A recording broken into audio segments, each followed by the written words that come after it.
Is there a right age of consent? A bill introduced in the French Parliament would set the minimum age at 15 for consensual sex with an adult.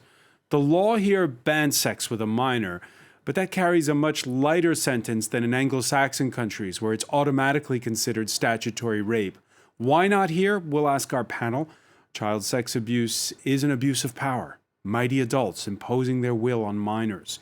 The issue's been brought to a head in France by some recent high-profile cases, including the charges leveled in the book La Familia Grande, a best-selling account of the cover-up surrounding the rape of Camille Kouchner's brother by prominent political scientist Olivier Duhamel.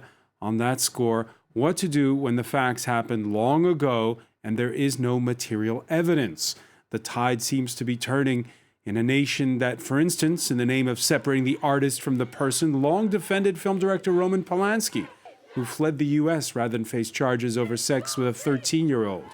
Why does the pendulum now seem to be swinging here in favor of those who break the silence? Today in the France 24 debate, we're looking at France's reckoning with child sex abuse. And joining us, Patrick Loiseleur, vice chair of the advocacy group Face à l'Inceste. I guess you could translate it as Facing Up to Incest. Thank you so much for joining us. Thanks. I want to welcome back as well attorney Martine Moscovici. Good evening. Thanks for being with us. And journalist Lindsay Tramuta, the author of The New Parisienne, The Women and Ideas Shaping Paris. Thanks for joining us. Thanks for having me. The France 24 debate on Facebook and Twitter, hashtag F24debate. The latest to come forward, it was at the start of the week, the cousin of a famous former journalist who's now a Paris municipal councillor and deputy mayor. Audrey Pulvar's late father was a prominent trade unionist. Pulvar stands by her cousin who accuses Marc Pulvar of abusing her when she was a child. Audrey Pulvar, who calls herself the daughter of a monster. Ce qu'on veut, c'est qu'on ne viole plus.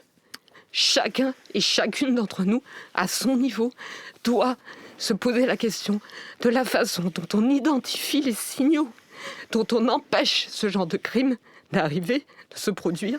Écoutez les victimes, écoutez ce qu'elles ont à vous dire, n'en faites pas des victimes permanentes et respectez leurs paroles, s'il vous plaît. Listen to the victims. Your reaction, Patrick Loiseleur? I think listening to children allows to protect them and to avoid the repetition of sex abuse on other children. Because the price to pay for silence is impunity, and the price to pay for impunity is that there will be other victims. That's what happens in many families where there is incest. That happens, for instance, with Joël Le Squarneck. He made more than 300 victims before, at last, it was arrested. And why are people now, Martine Moscovici, breaking the silence? Because of the Me Too movement, the victims could speak much more. So they did for rape, and now, of course, incest is rape, but it's the worst rape because the child is abused by the people who should protect him. So it's because of this movement, Me Too movement, that it came to incest too. It's been slow in coming, Lindsay Tramuta. The discussions about rape and predatory behavior began a decade ago when the Dominique Strauss-Kahn affair prompted big debate in this country. Now we're talking about incest. How do you explain it? Because it's the last... you begin Well, I think we really needed some high-profile individuals to come forward. You had Vanessa Springora, whose book really sent shockwaves through the country, and I do think that makes a huge difference. It opens up a new avenue for other victims to feel comforted in coming forward, and not only that there are actual consequences. Because what happened after Vanessa spoke was, the police going after Gabrielle Matzneff, and now we saw the same with Olivier Duhamel. So, it requires sometimes listening to high-profile people and seeing that there's actual action that comes after. That means that all of these different pedocriminality cases can actually be brought to light. Can be brought to light. Patrick Loiseleur, incest, child sex abuse, it happens in all social classes. But as you just heard from Lindsay there, it's only because famous people are now coming forward that we're talking about it? Yeah, maybe high-profile cases do help the society as a whole to wake up and to. But I think if the movement was that broad, it is because we all know it is not limited to high-profile cases, and there's 30% of the French population who know at least one incest survivor, and with 10% of French people we declare that they are incest survivors. It means that actually we all know incest survivors. We have them around us, but most of the time we don't even know it. All right, and one of the two main tenets of the bill that was put forth this Thursday, establishing an age of consent. This bill put before Parliament. Jean-Émile Jamin has more. A minor in France who accuses a parent or family member of sexual assault should no longer have to prove that the relationship was non-consensual. This was the announcement delivered by the Justice Ministry this week. Pour l'inceste, nous souhaitons le seuil de 18 ans. Un type de 60 ans, pardon de m'exprimer avec familiarité, ne peut pas soutenir qu'il couche avec une gamine de 14 ans et demi consentante. C'est pas possible. Acts of sexual incest would now be systematically presumed to be non-consensual, representing a huge victory for the Children's Collective, a set of organizations working for the protection of the rights of children victims of sexual violence. On entend les témoignages de ceux qui ont été victimes d'inceste, on comprend que l'emprise, elle va bien au-delà de 15 ans. 18 ans, c'était un minimum. Il est apparemment acté, c'est vraiment une chouette nouvelle. Until now, it has been up to the minor victim to prove to the court that he or she did not consent to the sexual act, meaning France has also struggled to prosecute alleged perpetrators. Donc ça voulait dire qu'on posait la question au mineur de savoir s'il s'était débattu, s'il avait crié, s'il avait dit non, s'il avait cherché à s'enfuir. Or, un mineur de 17 ans qui est agressé par son père, il n'y aura pas de bagarre, il n'y aura pas de violence physique, il n'y aura pas de cris, il n'y aura pas d'opposition parce que l'agresseur est le père. Excluding incest, the government already deems all sexual acts with children under 15 to be presumed as non-consensual. A vote to reform this law will be held in April. We have lots of reactions on the hashtag F24debate. Ruth asking, how does France not have an age of consent, and why is incest not already illegal? Martine Moscovici? I think we never had an age of consent, but this new law, I think it's a very good thing for victims, because it shows that under 15 and even under 18, you cannot consent to have intercourse relationships with someone of your family. It can't be. It has to be forbidden. So this age of consent for rape, for incest victims, I think it's a very good law. And why is there no age of consent in France? I don't know. There were some associations who asked for it, but the government and the Minister of Justice never made a law about it. But now all these cases happened, and they are thinking a little. Patrick Loiseleur? I think this is linked to denial. There is a very strong denial of incest, especially incest, and pedocriminality as a whole, in the whole society. And this denial is not only in the families, but it's in the society and in the institutions. That is why French law, up to now, still considers that a child victim is like a small adult, able to have his own sexual life and consensual sexual life, which is a nonsense. Lindsay Tremuta, could you play amateur sociologist on this one? How do you explain it? Because there's this huge divide, right, with Anglo-Saxon countries. For sure. I mean, there's a clear cultural element here. And first, it's worth highlighting that most other European countries, including Belgium, Switzerland, Spain, Austria, they all have had legal age for consent, and Britain does as well. And it's usually between 14 to 18. And so the question is, why has it taken France this long? And, there have been different bills over the years, but it comes to a cultural protection, I believe, for this kind of behavior. And if you do look at the high-profile cases, you see how intellectual circles and state institutions have gone to great lengths to not only deny but also preserve a sort of omerta around these behaviors. And so there's this idea that I think goes back also to sort of the 1968 sexual liberation movement, where the very libertine ideas of, sexual sort of emancipation, and also that children, this idea that came forward around then and also in the early 70s, that somehow children were sexual and were, worth engaging in sort of relationships. And that was never really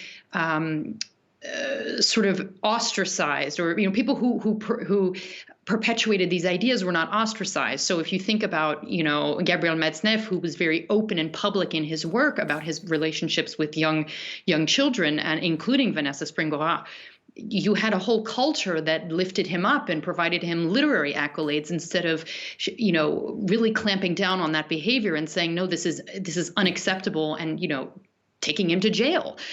So there's a whole culture around this that needs to be really addressed because it's pervasive and clearly systemic.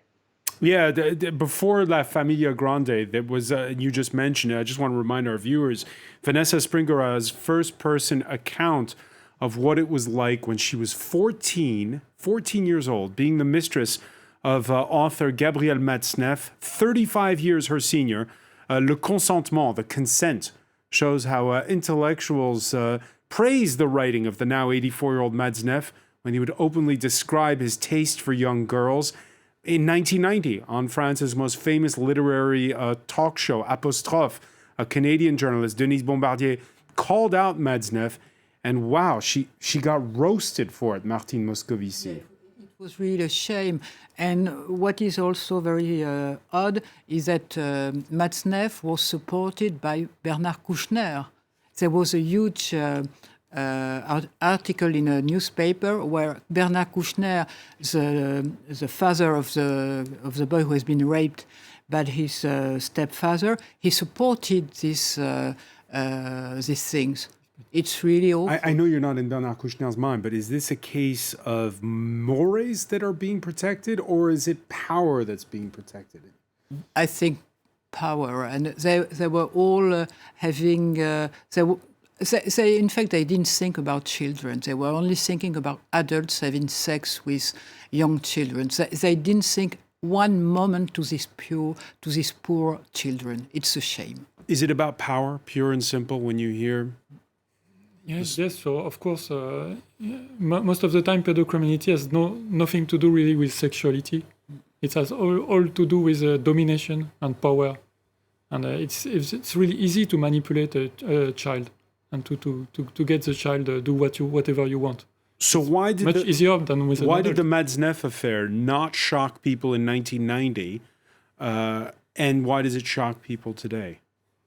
Well, I don't know for sure. I think there are a lot of people. I mean, I remember I was shocked at the time. I remember watching that show. I think there were already a lot of people shocked by it, even 40 years ago. And there were testimonies of incest survivors, even back in the 80s, but they did not receive the same reception as today. Maybe I think victims continue to come out, and they did for 40 years ago, they did already. But the way that we are listening to them is changing. Lindsay Tramuta, what's amazing about the Matzneff case was his prey in this instance is a woman who's turned out to be extremely bright, who has written a very well-written book. She herself is a publisher, and her book is incredibly powerful.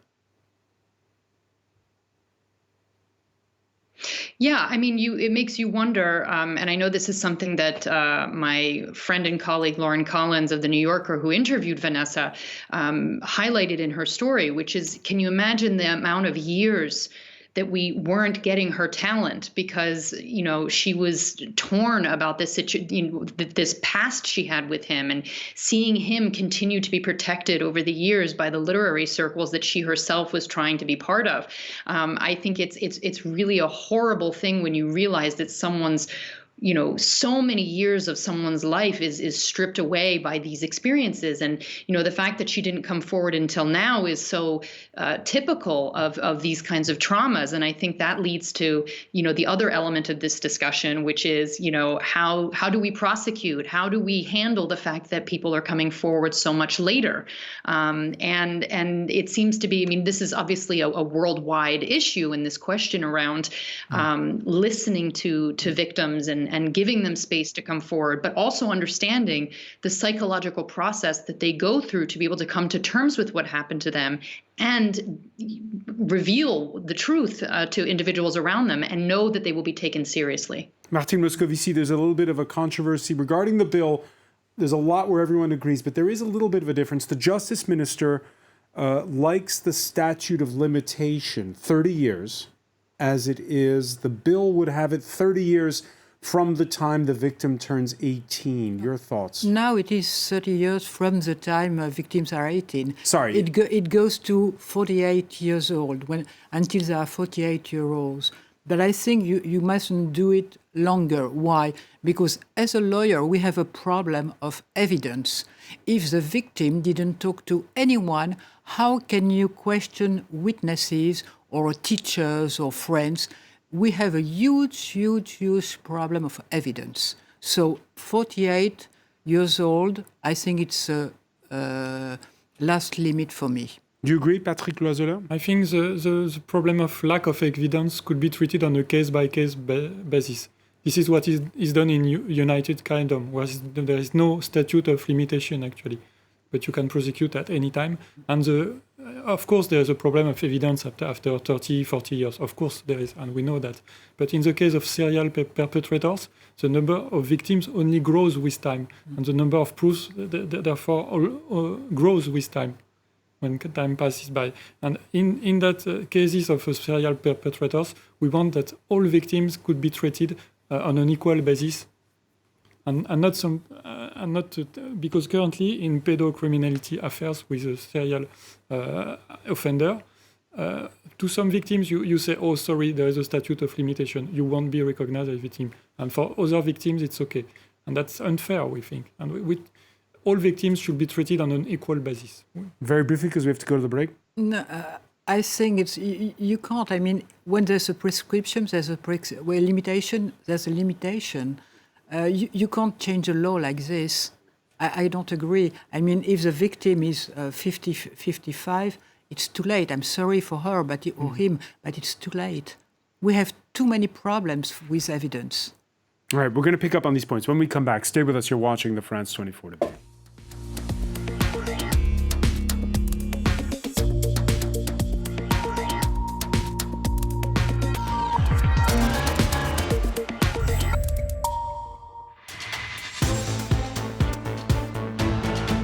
Welcome back, or welcome if you're just joining us. It's the France 24 debate, and we've seen an opening up of people breaking the silence when it comes to incest and child sex abuse, with some high-profile cases sparked by a couple of books. The most recent one, Camille Kouchner's La Familia Grande, where she talks about the cover-up surrounding the alleged rape of her brother by prominent political scientist Olivier Duhamel.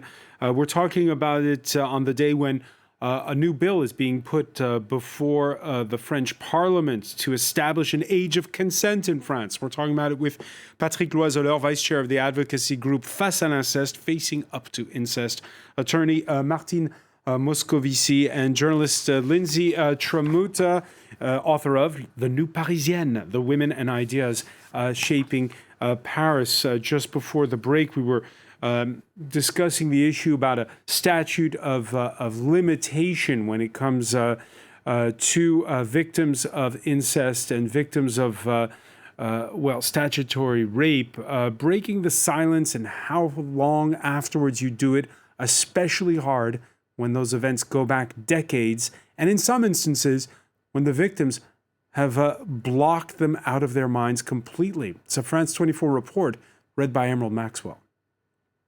Like many incest victims, Colette suffers from post-traumatic amnesia. Her brain has repressed memories to protect her. She was 42 when echoes from the past began to resurface, when her son told her he'd taken showers with his grandfather, her rapist. Je suis sortie d'Amnésie parce qu'il y a eu mes enfants et que c'était pas possible que ça se reproduise en fait. Du coup, j'aimerais bien qu'on ne pense pas qu'on sort d'Amnésie d'un coup d'un seul, qu'on récupère tous les souvenirs, on revoit toute la scène comme si on était extérieur. C'est ce qui est difficile avec l'amnésie traumatique, c'est à double tranchant. C'est-à-dire c'est ce qui te sauve et à la fois ce qui t'emprisonne. To protect her children, she decided to confront her parents. Met with insults, threats, and called a liar, she then broke off all ties with them.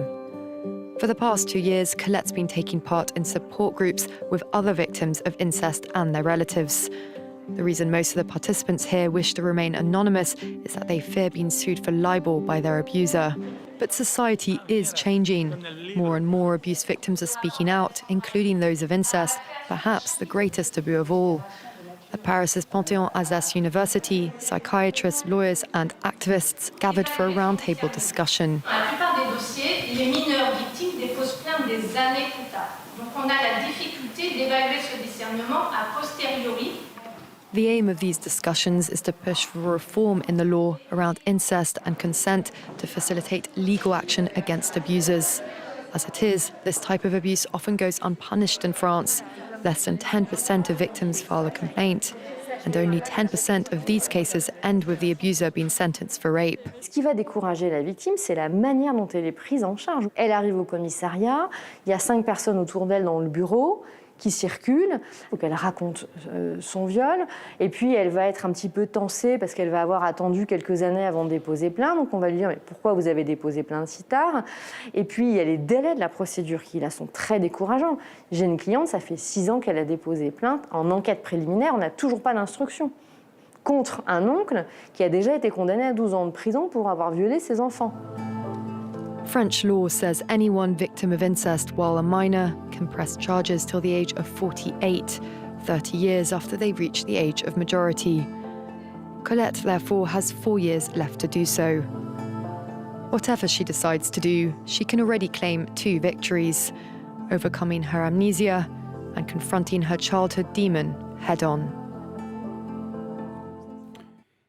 Patrick Loiselot, when I hear in that report that lawyer describe what it's like at police stations, I know that over the last couple of years, when it comes in general to sexual assault cases, there has been progress on that score, and police are getting better at hearing complaints. I think things are definitely improving on police front, but it's still very unequal. It's like kind of a lottery. If you are lucky, you can go to the right place and be heard by the right people, which are specially trained, and can. But we advise our members to talk to a lawyer first before before pressing charges, and not go to the police station directly, because it's too random. Martin Moscovici, your experience? My experience is victims sometimes when they go to police station, the police officer says, "Oh, it's too late, come back," or "Are you sure you've been raped?" And we still have problems. There is a small, it's a little better than it was, but it's still very bad, and victims are very bad welcomed. I have to say. Still today. Still today. And I agree with you. When they see a lawyer first, we take an appointment with the police officer. So we are sure they will be listened. And it was interesting also in that report how we heard the first woman say how when it starts to come back to her, it doesn't come back all in one go. No, it comes by little pieces. And what she said was very interesting. Most of my clients, they remember when they have children. Everything is coming back when they get children. For men, it's different, but for women, mostly it's when they are pregnant and when they have children. Everything is coming back. This is true.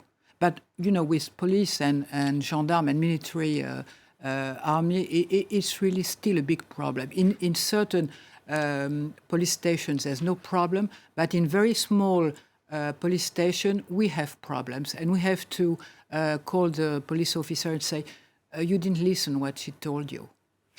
Lindsay Tramuta, your thoughts on how fast attitudes are changing?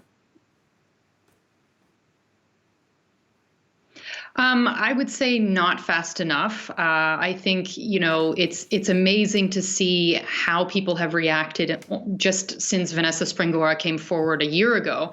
But obviously the law is what it is, and there's still a certain set of the population that hold this belief that, you can't just believe the victim.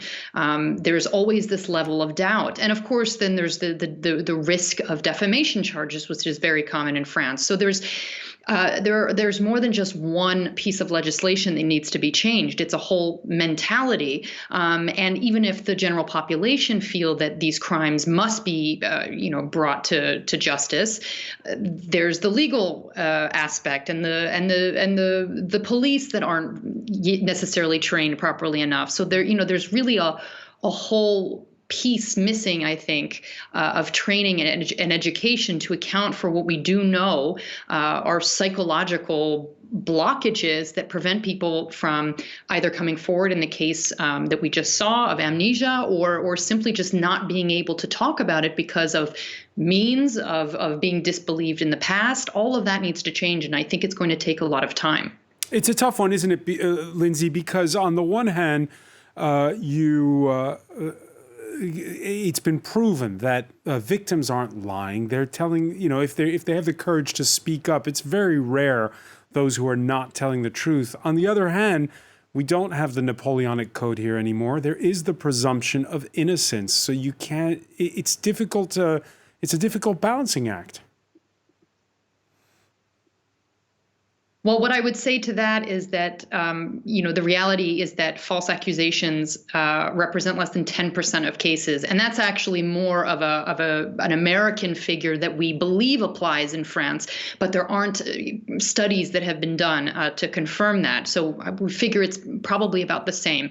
But there's such great concern for protecting the presumption of innocence. But by not acting or taking these accusations seriously, predatory men or individuals will go on to abuse or rape again. And so that's an extreme risk that we shouldn't be willing to take. Patrick Loiseleur, on that score? I think many times when the victims decide to go forward and press charges, they don't do that for themselves. They do that because they see that their little sister or their children or their cousin is at risk.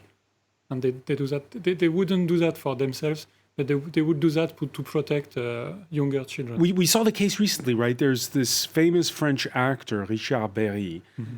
His daughter comes forth with the accusations. And at first I read in the media, whose side are you on? It took a few days before public opinion sort of crystallized in favor of his daughter. Well, that mirrors what happens in all families when incest is revealed. Actually, the families quite frequently split in two parts. Those who support the perpetrator and those who support the victim. And you have to choose your side, of course. It's extremely difficult because it's someone you love, it's someone you trust. And so you can't believe that this happened in your family, just in your living room. So as a criminal attorney, what do you do when there's not much material evidence? How do you go about it? Because there will be an expertise, a psychiatrist expertise of the victim who will say that she had a trauma, but it's not enough, really. If we don't have any witness, if we don't have anyone she has talked to, he will be released. So what do you do in that case if you're assisting the victim?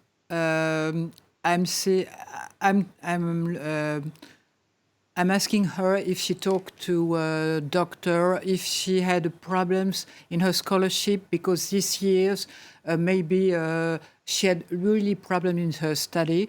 Maybe she talked to someone. Try to remember, have you talked to someone? And sometimes she remembers and we can find the right person. It happens.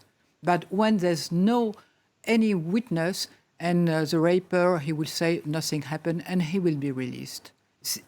We have a huge problem of evidence, really. Yeah, the latest batch of discussion on this came out because of this book, La Familia Grande, and Lindsay Tramuta, in it, you have the stepdaughter of a famous political scientist who, in the book, it's as much the account about what happened as to all those who, in her eyes, covered it up. And it's about the cover-up as well. Absolutely. I mean, I think when we're discussing these cases, it's as much about who silences it and why and how and to what extent. And so when we talk about there being a big problem of evidence, I can understand that, but there's also a big societal problem, which is the way we are educating young children, and specifically, I mean, for the most part, this is men that tend to be the aggressors, the way that they are raised.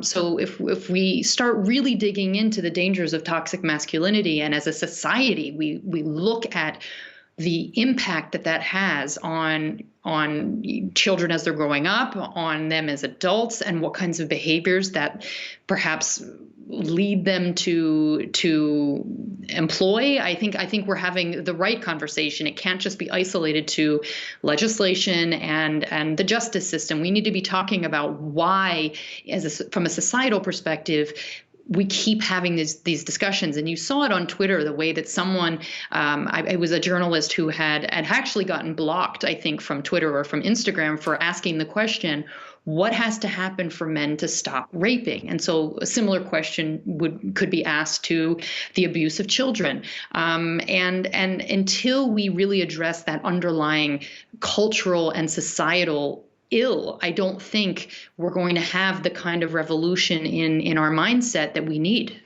Is it universal what Lindsay is describing, Patrick Loiseleur? Sure, I agree with. Or is there a 100%. French specificity? I don't know if French is very specific in that matter. I think denial is very universal, and silence is really a part of incest, because it is the heart of the. There is often a whole strategy of the aggressor to silence the whole family, because it makes him secure and safe, and he needs it. So often there is a whole strategy set up by the aggressor to make sure that this will never be discussed outside the family. And now, so in the case of La Famille Grande, this political scientist Olivier Duhamel, who in the book imposes his silence, imposes it on, in fact, the mother of the man who's threats like suicide threats, which are very typical.